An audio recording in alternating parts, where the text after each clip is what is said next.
हरे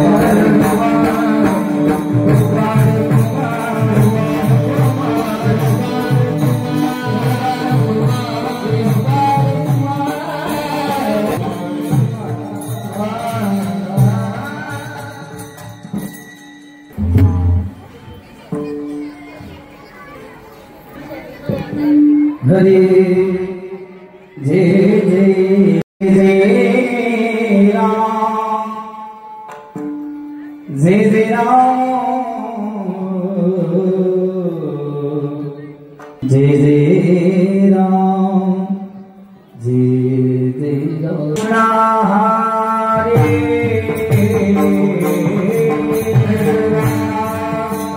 कृष्ण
हे चिधोर भक्ते आवडते देवा, हे चिधोर भक्ते आवडते देवा, संकल्प विमाया संसाराची ठेविल्यानंते तैसेची राहावे, चित्ते असू द्यावे समाधान, वाहिल्या उद्वेग दुःखाची केवळ भोगणे ते फळ संचिताचे, ठेविल्यानंते तैसेची राहावे, चित्ते असू द्यावे समाधान, तुका म्हणे घालू तयावरी भार, तुका म्हणे घालू तयावरी भार, वाहू हा संसार देवा पायी, ठेविल्यानंते तैसेची राहावे, चित्ते असू द्यावे समाधान, महायोग पीठे तटेवी मरुत्यं वरं पुंडरीकाय धातु मनिंद्रहि, समागत तिष्ठं तमानदकन्दो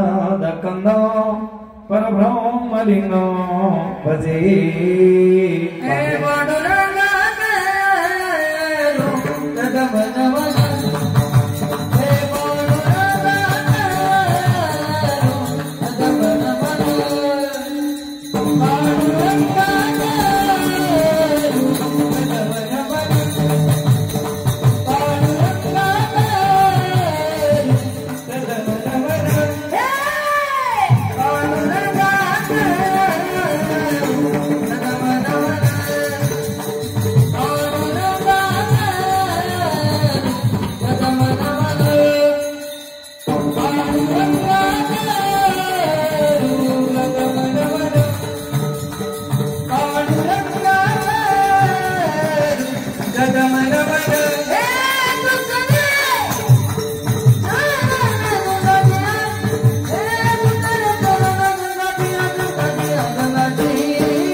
पांडुरंगा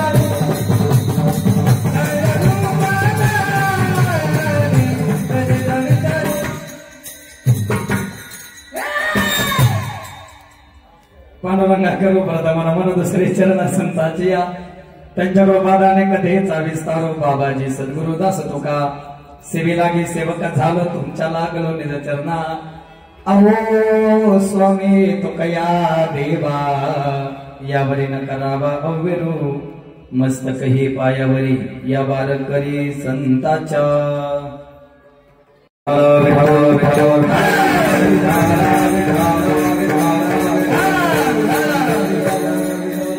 हे चिधोर भक्ती आवडते देवा हे चिधोर भक्ती आवडते देवा संकल्पावी माया संसाराचे ठेविल्यानंते तैसेचे राहावे चित्य असो द्यावे समाधान प्रस्तुत प्राप्त प्रसंगी आजच्या पवित्र कीर्तन सेवेसाठी निवडलेला अभंग देवनिवासी वैराग्याची मूर्तिमंत पुतळे श्रीमंत श्री ज्ञानेश्वरी जगद्गुरु तुकोबाराय यांचा 4 चरणाचा आणि देवाला नेमकी कोणती भक्ती आवडते ती भक्ती प्रतिपादित करणारा अभंग विढाला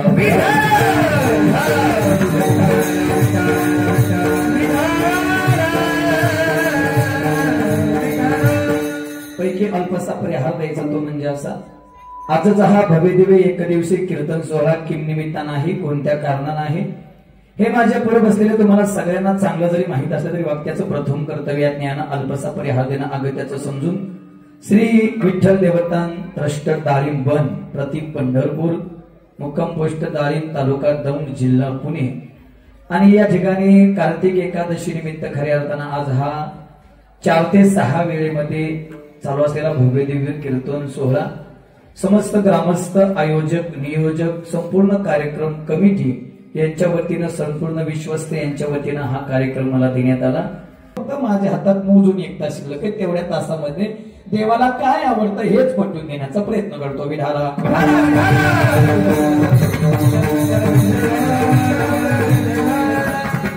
अभंग जगद्गुरु तुकोबारायांचा आहे आणि अभंगात जगद्गुरु तुकोबाराय देवाला आवडणारी भक्ती प्रतिपादित करत आहे तसं पहिला गेलं तर ताई या मृत्यू लोकात भक्ती करत नाही आवाज सगळ्यात व्यवस्थित येतोय ना या मृत्यू लोकात भक्ती करतच नाही असा मनुष्य शोधूनही सापडणार नाही आता नास्तिकाच्या आस्तिकाच्या बाबतीत आम्ही जरा भेद केला पण एक बोलेल मी आस्तिक भजन करतो आस्तिक भक्ती करतो यात नवल नाही पण नास्तिक सुद्धा कदाचित देव नाही म्हणण्यापुरतं त्याच्याही तोंडात देव शब्द येतोयच म्हणजे तोही भजन करतो म्हणायला काही अडचण नाही कसाही असू द्या पण देव नावाचा शब्द त्याच्या मुखामध्ये येतोय बसलेले या मृत्यू लोकात भक्ती करत नाही भजन करत नाही असे व्यक्ती शोधूनही सापडणार नाही पण जी अनुभूती भक्तीतून संतांना आली ती मात्र अजून आपल्याला आलेली नसावी म्हणजे माझ्या सहित जशी भक्तीतून अनुभूती तुकोबारायला आली की सदैव देव वैकुंठाला घेऊन गेला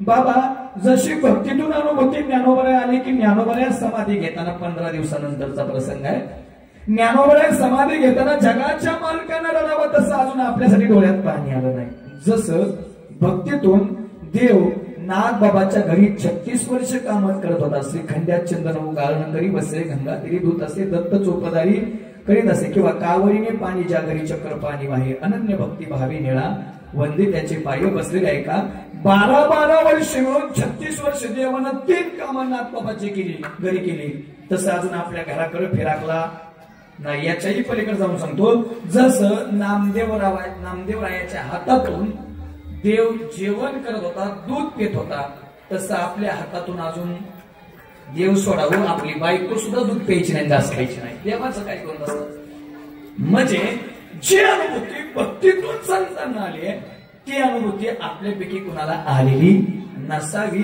मग महाराज म्हणतात ही अनुभूती घेण्यासाठी तुमची भक्ती चालली आहे कशी माहिती का मागून आलं पुढे दाखवलं म्हणजे एखाद्यानं जाता जाता शिमूर पलीकडच्या टेकाला दगडाला लावला तरी उद्यापासून सगळेजण मसोबा म्हणून त्याची पूजा करायला तयार होतो आपण म्हणजे आपली भक्ती जाणतेपणा नाही अजाणतेपणा नाही मागच्यानी काय केलं ते आपण पुढे करण्याचा प्रयत्न करत असतो पण महाराज म्हणतात ते देवाला आवडत नाही मग काय आवडतात संकल्पावी माया संसाराची ह्याची थोर भक्ती आवडते देवा संसार करू नका असं म्हणले नाही साहेब, पण संसारावरचं प्रेम कमी करा आणि ते परमार्थावरती लावा, परमात्म्या जवळ अर्पण करा. हेच थोर भक्ती आवडते देवा. अजून काय करावं? देव ठेवील तसं राहायला शिका. कारण या जगात येताना आपण आणलं काही नाही आणि जाताना या जगात आपल्यासोबत काय येणार नाही. आणि विचार करून पण आपण जे ठरवतोय ते त्याच्या सत्तेशिवाय बदलणार नाही. म्हणून ठेविले अनंत तैशीच राहावे, चित्त असू द्यावे समाधान. बरं महाराज नाहीच दुःखच करत बसलो तर मग वाहिल्या उद्वेग दुःखाची केवळ भोग नेते फळ संचिताचे. आताच्या काळात कोण गरिबी भोगत असेल, कोण श्रीमंती भोगत असेल, कोण दुःख भोगत असेल, कोण सुख भोगत असेल, कोणाला आजार असेल, कोणाचं शरीर निरोगी असेल, हे आताच्या कर्मावरती तुमचं ठरत नाही. प्रारब्ध क्रियामान संचिताचा भोग भोगिल्याची भोग तो न सुटे. जे जे लिहिले प्रारब्धी ते न चुके कर्म कधी होणारा सारखी बुद्धी कर्म रेखा टळेना. म्हणून देव ठेवील तसं राहायला शिका. मग महाराज आता शेवटी काय करावं? महाराज म्हणतात ऐका, तुमचं घर तुमचा प्रपंच हा तुमचा छोटासा संसार आहे, पण हे विश्व देवाचा संसार आहे आणि त्यानं त्याच्या करमणुकीसाठी तयार केलाय. हा जो खेळ चाललाय हा त्याच्या करमणुकीचा खेळ आहे. तो आपल्याला खेळवतोय तसं आपण खेळत राहणार आहे. फक्त एक काम करा, तो जगाचा संसार सांभाळतोय, आपल्याला आपलं सांभाळणं होईना, आपल्या संसाराचा भार त्याच्यावरती घाला. त्याला एकदा जाऊन प्रामाणिकपणे म्हणा, तेरा तुझको अर्पण. तो आपण संसार करतोय का त्याच्यापेक्षा काही पटीनं आपला संसार तो चांगल्या पद्धतीने केल्याशिवाय राहणार नाही. तो का म्हणे घालूता यावरी भार वाहू हा संसार देवापायी ठेविले आनंद तैशीच राहावे, चित्ते असू द्यावे समाधान. अशा काही आशयाचा 4 चरणाचा अभंग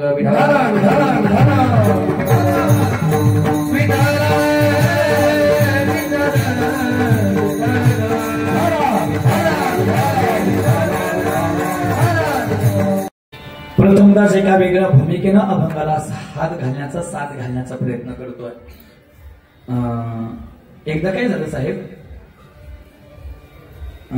कदाचित तुमच्या काळातली घटना असेल ती, संत तुकाराम नावाचा चित्रपट 19व्या शतकाच्या मध्यावरती आला होता. संत तुकाराम नावाचा चित्रपट.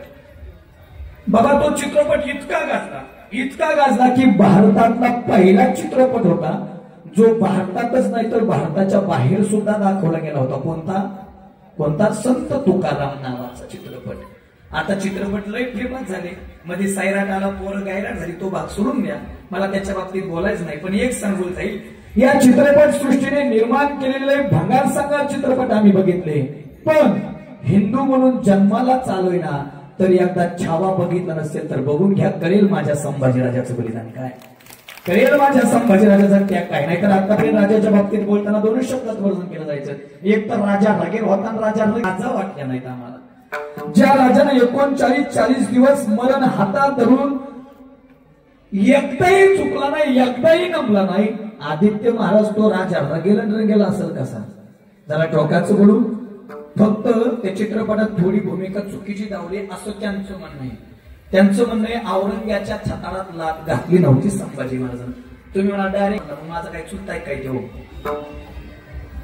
असं म्हणणं आहे. औरंग्याच्या छतारात लाथ घातली नव्हती. पण जरा टोकाचं बोलू, बाबा ज्याला 100 जणांना साखर दंडानं बांधून त्यांच्या बाबाला नमत नव्हता आणि एकदाही झुकला नाही, त्याला 1 लाथ घालाय अवघड आहे.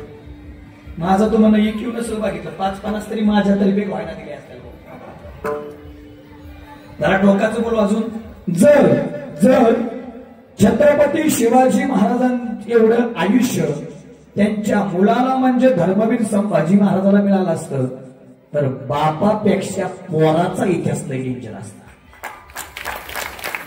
मी जागेवरती तो विषयांचा होणार नाही. ऐका, त्या संत तुकाराम नावाच्या चित्रपटामध्ये तुकोबऱ्याची भूमिका केली विष्णुपंत पागलीसकर नावाच्या व्यक्तीनं, कलाकारानं.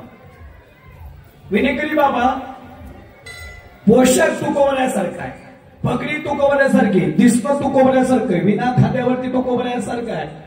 अगदी जर समोर आता उभा राहिले तर तुकोबऱ्याच उभा आहेत की काही असा एक क्षण भास होऊ शकतो.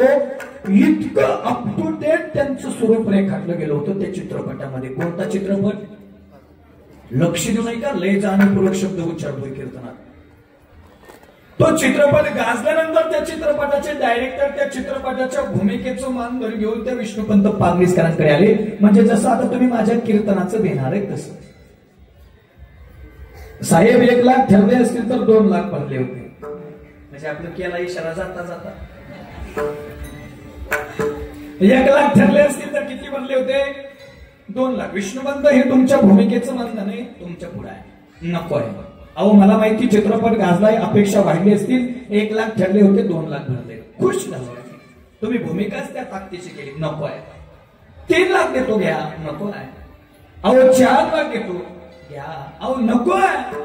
अहो आता 5 लाख देतो शेवटी आणि याच्या पलीकडे देईल तर खर्च होऊन माझ्याही प्रपंचाला यातून काहीतरी राहायला पाहिजे, ती अपेक्षा. त्यावेळेस विष्णुपंत पागनीसकर काय गोड बोलतायत बघा. डायरेक्टर साहेब मी पाकिट खोलून बघितलंय. तुम्ही सांगता 1 लाख 2 लाख 3 लाख 4 लाख तुम्ही बोलताय. मी तुम्हाला म्हणलंय पाकिटात किती पैसे? पाकिट न बघता मी तुम्हाला नाही म्हणलो. याचा अर्थ नाही म्हणण्यामागं कारण काहीतरी वेगळं असेल ना. काय विष्णुपंत कारण काय असावं? त्यावेळेस विष्णुपंत काय गोड उत्तर देत आहेत बघा. ऐका, या तुकोबऱ्याच्या भूमिकेच्या मोबदल्यात तुम्ही मला या जगातले 1 कोटी रुपये जरी दिले तरी 1 दिवस हे माझ्याकडून माझ्या संसारात खर्च होणार आहे. पण आदित्य महाराज तुकोबऱ्याच्या भूमिकेने या विष्णुपंत पागनीसकरांना जे दिलंय ना ते मात्र या जगात चंद्र सूर्य तारे आहेत तोपर्यंत अजरामर राहणार आहे, तोपर्यंत अजरामर राहणार आहे. टाळीच वाजवली तर तुकोबऱ्याच्या भूमिकेने विष्णुपंत पागनीसकरांना दिलं काय? जरा जाहीर कीर्तनातून ऐकून जा. महिला मंडळ, आपल्या घरात देवघर आहे, देवघर आहे. आता विचारावं लागतं आधी देवघर आहे का? म्हणजे पुण्यात तरी बरं आहे, पण मुंबईमध्ये परवा मी कीर्तनाला गेलो. बाबा एका माणसानं अख्खा बंगला मला फिरून दावला. जवळजवळ 2-4 कोटीचा बंगला असला. अख्खा बंगला मी फिरून बघितला. आपल्याला सोफ्या बसल्या त्या माणसाने विचारलं महाराज बंगला म्हणलं खरंच भारी. कधी कधी वाटतं आमच्या महाराज लोकांना मी असं असावं. कधीतरी आम्हाला वाटतं देवा आमचं मी एवढं बदल करा बाबा. तू बंगल्यात ज्या फिरवतो त्या बंगल्यात आम्ही बी राहावं. पण खरंच भारी बंगला. म्हणलं महाराज चूक. हा म्हणलं चूक शब्द म्हणलाय म्हटल्यावर सांगतो. तुझ्या घरात मला देवघरच कुठं दिसलं नाही. तेव्हा म्हणला महाराज इंजिनियरने देवघर टाकलंच नाही. म्हणलं मग तुझ्या बंगल्याला काही लावून पिटून दे. ज्या घरात देवघरच नाही ते घर काय कामाचं आहे? आणि याच्याही पलीकडे मागच्या 15 दिवसापूर्वी मी पलीकडे लोणावळ्याला कीर्तनाला गेलो आणि कीर्तना गेल्या एका घरच्या माणसानं चहा प्यायला आम्हाला घरी गेलं. एका कीर्तनाला व्यक्तीनं बाबा तशी आमची चहा प्यायला जायची इच्छा नसते पण गुंतलेला असते. गेलो चहा प्यायला आणि चहा प्यायला गेल्यानंतर बाबा 15 मिनिटानंतर त्या घरची गृहलक्ष्मी चहा घेऊन माझ्या पुढे आली. मी तिला बघितलं. म्हणलं ताई मसन वाटत चहा पिल पण तुझ्या हातात नाही प्यायची. ती म्हणली महाराज काय गावरान गायच्या दुधाचं केला. म्हणलं कशाचा कर पण मसन वाटत पिल पण तुझ्या हातात नाही प्यायची. ती म्हणली कारण काय? म्हणलं चप्पल जिच्या पायात तिच्याकडून पियत नाही. ती म्हणली महाराज किचन मध्ये घालायची चप्पल आहे. म्हणलं आमचं थोबा राहण्याचं असले तर हाने एखादी म्हणलं म्हणजे लय पैसा आला मला चपला घालताना काय. जुनी माणसं तुमची एक मन होती पायीची वाहनं. बाबा चप्पल स्वयंपाकघरात नाही तिथं गृहलक्ष्मीचा वास असतो. माझं तर म्हणणं चप्पल दारात सुद्धा नाही. आई दारापासून पायरीपासून 10 फूट चप्पलची जागा आहे. नाहीतरी जग लय पुढे गेलं. जुन्या काळात ओ आजी जुन्या काळात तुम्ही हांड्यानं दिली पाणी आणायचं बरोबर आहे ना. आता जग लय पुढे गेलं. आता घरात वाकडी काही दिवसांनी डायरेक्ट पाहुण्याच्या तोंडात कोंबायचा आला की पिन चला विनोदाला मला वेळ द्यायचा नाही. आणि जमानात जाहिरातीचा आहे. जाहिरात एखादी टीव्हीला एखादी वस्तूच्या आधी लोक तिकडेच वाढवून बांधतात. महिला मंडळ मध्ये एक जाहिरात आली फेअर अँड लवलीची बघितली का? बघितली कशाची म्हणून किलो लागत. बघितली कशाची म्हणजे तुम्ही लावता नवल नाही करायची. मी फेअर अँड लवली आली मेन्स फेअर अँड लवली आणि त्या फेअर अँड लवलीच्या जाहिरातीत अविनाश महाराज असं दाखवलंय फेअर अँड लवली लावल्या माणूस गोरा पडतोय. बरं फेअर अँड लवली लावून जर माणूस गोरा पडत असता फेअर अँड लवली लावून जर माणूस गोरा पडत असता तर मी विकास महाराज देवडे रोज एवढा पैसा कमवतो. फक्त आकडा इथं सांगू शकत नाही. नाही तर बऱ्यापैकी लोकांना आकडी येईल. हलक्या हाताने मला 2 असतात. गावलं तर मी 3रं बी 4थं बी सोडित नाही. आणि सीझन बिझन जिंदगीत बघितलाच नाही. जशी कीर्तन करतो तशी रोज 2 आहेतच. हा तिथं अपीलच नाही. आता 3रं येत होतं पण म्हणलं घासा घेत नाही. सांगू का किती कमवतो अंदाज जो कसा आहे? आता तुमच्याकडे मी नाही बोलावा पण आपलं लहान तोंडी मोठा घास घेतो. माझ्या घरी सिद्धटेक जवळ गणेशवाडी नावाचं कर्जत तालुक्यातलं माझं गाव आहे. त्या माझ्या घरी पंढरपूरचा पांडुरंग, ज्ञानोबाराया, तुकोबाराया आणि आदमापूरचा बाळूमामा यांचं 1.5 कोटी रुपयाचं मंदिर माझ्या शेतात मी उभा केलंय. 1.5 कोटी रुपयाचं. इथून पलीकडे कुठे बी जा तुम्हाला मंदिरच इतकं ताकदीचं दिसायचं नाही, इतकं मोठं मंदिर बांधलंय. आणि आता तिथं अनाथ आश्रम 1.5 कोटी रुपयाची संस्था चालू करतोय. महाराष्ट्रातल्या ज्या मुलाला आई नाही, ज्या मुलाला बाप नाही, त्यांच्यासाठी आयुष्यभर आई बापाचं कर्तव्य पार करायचंय. कारण माझा आदर्श सिंधुताई सपकाळ आहे आणि सिंधुताई सपकाळांची 3 वर्ष श्राद्ध झाली. त्यातल्या 2 नंबरच्या वर्ष श्राद्धाला फक्त कीर्तन झालं. ते नशिबानं माझ्यासारख्या शेतकऱ्याच्या पोराच्या वाट्याला आलं. जरा टोकाचं बोलू, तुम्ही फक्त 5 रुपयाची पुडी टिकू टिकू गाळालाच लावित आहे. काय म्हणला बुवा? तुम्ही फक्त 5 रुपयाची पुडी टिकू टिकू गाळालाच लावित आहे. मी रोज सकाळ संध्याकाळ 2 टाइम अख्ख्या फॅले लवलीच्या टपात पालता उलता झोपून आंघोळ करू शकतो. मग असा काळा राहिलो असतो का? त्या अजून मी एक मध्ये जाहिरात आली पार्लेची बिस्किट खाण्या म्हातारी उड्या मारताना दावली. बरं, बिस्किट खाऊन म्हातारी उड्या मारित असते तर म्हातारी आपण गावातल्या दुकानात नसती वेचा आपली खा बिस्किट. त्या थम्सअपच्या बाटलीची पेटी मस्त शाहरुख खान येतो, थम्सअपची बाटली घेतो, तिचं झाकण काढतो, 2 घोट पितो, हवेत उडतो, सांगतो डर के आगे जीत. खरं सांगा, थम्सअप पिऊन जर माणूस हवेत उडत असता तर आपण गाड्या कशाला आणल्या असत्या? माझ्यासारख्याने घरी 2 घोट काय 2 बाटल्या टाकल्या असत्या. तुम्ही फक्त दुसऱ्या बाटल्याकडे जाऊ नका. मी थम्सअपच्या सांगायला लागलो. तिथूनच इथं कुठं हाणलं असतं. जय हनुमान. अडचण काय? एक जाहिरात लय दली तरी सध्याची टीव्हीला चालू आहे. उठा उठा सकाळ झाली, मोठी स्नानाची वेळ झाली. पिच्चा आमच्या गावात हे आलराम काका होते. आलराम काका कोण? जाहिरात 15 दिवस. दिवाळी झाली ती जाहिरात तो कुठं पेटती आणि मोठी साबणाची कंपनी कुठं बोलात ती मिळ लागत नाही. आणि अजून मी सांगतो, ज्यांनी ज्यांनी फेअर अँड लवली लावली तुम्ही ऐका. असं म्हणतात त्या फेअर अँड लवली मध्ये अमेरिकन बाईचा शेंगूर असतो. पुसले रे निमेने. विनोदाचा भाग सोडून द्या, मी जागेवर येतो. आपल्याकडे देवघर आहे. त्या देवघरात साहजिक देवघरात नसला तरी अख्ख्या घरात तुकोबारायचा कुठेतरी एक फोटो असेल. 100 घरातले 100 तुकोबारायचे फोटो घेतले ना तर त्यातले 70 फोटो, 100 फोटो मधले 70 फोटो बाबा ओरिजिनल तुकोबारायचे नाहीत. मी जागेवरती आणि पूर्ण शुद्धीत बोलतोय, जाणून बोलतोय. 100 फोटोपैकी 70 फोटो हे ओरिजिनल तुकोबारायचे नाहीत. ते विष्णुपंत पाटणीसकरांनी तुकोबारायच्या साकारलेल्या भूमिकेतले फोटो आहेत. मला बोलू द्या, ऐका. जर फक्त तुकोबाराय म्हणून चित्रपटात काम केलं तर लोक देवघरात घेऊन रोज पूजा करत असतील, तर तुकोबारायच्या एका गुणाचा अंगीकार केल्यानंतर हा पंढरपूरचा पांडुरंग आपल्यासाठी काय करेल? लोकांचं मला घेणं देणं नाही. लोकांचा असा विषय वेळ आल्यावर डोक्यावर बी घेतात आणि वेळ गेल्यावर डोक्यावरून. पण आमच्यासारखे कीर्तनकार बाबा आयुष्यभर तुकोबारायच्या 4-5 अभंगाच्या पलीकडे आम्ही कीर्तन करत नाही. तरी तुम्ही लोक आम्हाला कुठे घेऊन कुठं नाही करता. आम्ही जर तुकोबारायच्या एका गुणाचा अंगीकार केला तर तुमचं जाऊ द्या, पण पंढरपूरचा पांडुरंग परमात्मा आम्हाला डोक्यावर घेऊन नाचल्याशिवाय राहायचा नाही. आम्हाला वाटतं लोकांना डोक्यावरती घेण्यापेक्षा त्यांना डोक्यावरती घेण्यात मजा वेगळी. मग महाराज त्या देवाला नेमकं आवडतं का? आवडे देवासी तो एका प्रकार, आवडे देवासी तो एका प्रकार.